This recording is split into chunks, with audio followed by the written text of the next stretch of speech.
गठबंधन से कही जा रही है, इसमें सीधे तौर पे सवाल है कि आखिर बिहार में किस पर बोल रहे हैं कि हमको 60 सीट चाहिए। देखिए, गठबंधन पर हमारे शीर्ष नेता नेतृत्व करेंगे फैसला। अब मुकेश सहनी कहेंगे, हमारे नेता बात करेंगे। मुकेश सहनी 60 सीट मांग रहे हैं, 60 सीटों पर चुनाव लड़ेंगे। अरे सवाल 60 सीट का नहीं है, सवाल है एनडीए और Bharatiya Janata party double engine की सरकार को बिहार में रोक देना। हमारी प्राथमिकता वो है कि सीटों का बंटवारा नहीं, सरकार को, जो एनडीए की सरकार है, तानाशाही सरकार है, सामंती सरकार है, उसको रोकना चाहिए।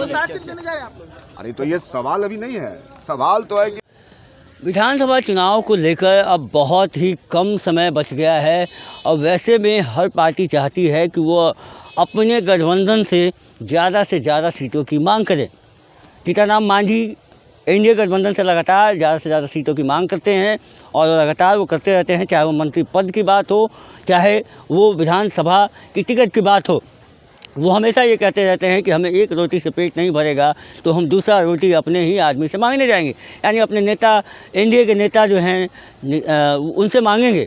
ये बयान हमेशा चलते रहता है, हमेशा ये बातें जीतनराम मांझी की तरफ से आती रहती है और हमेशा ये विवाद होते रहता है। ये कयास लगाए जाते हैं कि क्या ये जो बयान है, इस बयान से एनडीए कहीं टूट की कगार पे तो नहीं है।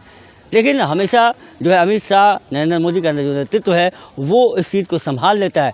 लेकिन कल जो है मुकेश सहनी का एक बयान आता है कि गठबंधन ज़रूरी है, मजबूरी नहीं। जी हाँ, गठबंधन उनके लिए ज़रूरी है लेकिन मजबूरी नहीं। वो कम से कम 60 सीटों पे जो है वो लड़ने की बात कर रहे हैं कि 60 सीट जो है वो उनको चाहिए। वो अपने, क्योंकि उनका जो वोट प्रतिशत है, अपने वोट प्रतिशत के हिसाब से उनका सीट 60 बनता है, वो ऐसा कुछ कह रहे हैं। इस पे जो है जो कयासों का बाजार है वो गर्म हो गया कि कहीं मुकेश सहनी एनडीए में तो नहीं जाएंगे। क्या मुकेश सहनी का ये जो बयान है, क्या एनडीए से प्रेरित होकर तो नहीं दिया गया है? क्या अभी से ही सीटों की मांग कर देना, क्या ये तेजस्वी यादव पे एक दबाव बनाने की राजनीति तो नहीं है?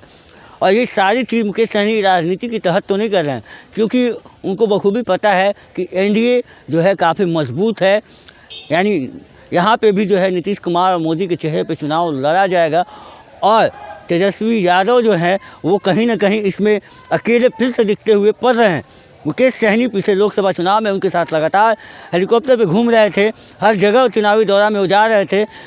मुकेश सहनी का ये जो दौरा था उनके साथ, वो उन्हें एक्सप्लोर तो मिला ही, उनके चेहरे को फेम तो मिला ही मुकेश सहनी को कि ये तेजस्वी के साथ घूम रहे हैं, तो हर जगह मुकेश सहनी दिखाई देते थे। चाहे वो हवाई जहाज़ में मछली खाने की बात हो, चाहे वो संतरा छील के खाने की बात हो, और दोनों काफ़ी कसीदे पढ़ते थे नरेंद्र मोदी और भाजपा पे।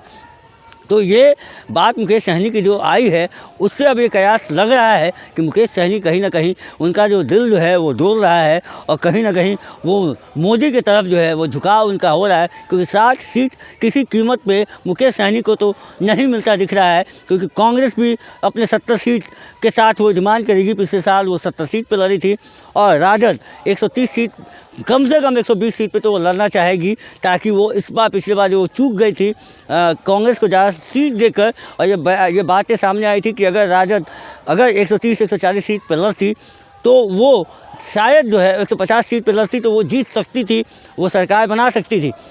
तो इस बार तेजस्वी यादव जो है वो चूक नहीं करेंगे, वो ऐसी गलती नहीं करेंगे कि अपने जो गठबंधन के जो दल हैं उनको ज़्यादा सीट दें और खुद कम पे लड़ें। तो ये एक बड़ी बात है मुकेश सहनी का, कहीं ना कहीं महागठबंधन में टूट वो हो रहा है ऐसे बयानों से। और इस बयान पे राजद विधायक का क्या कुछ कहना है, क्या प्रतिक्रिया है, वो भी आप सुन लीजिए। फिलहाल इस खबर में इतना ही। बने रहेगा प्रेस के साथ। धन्यवाद।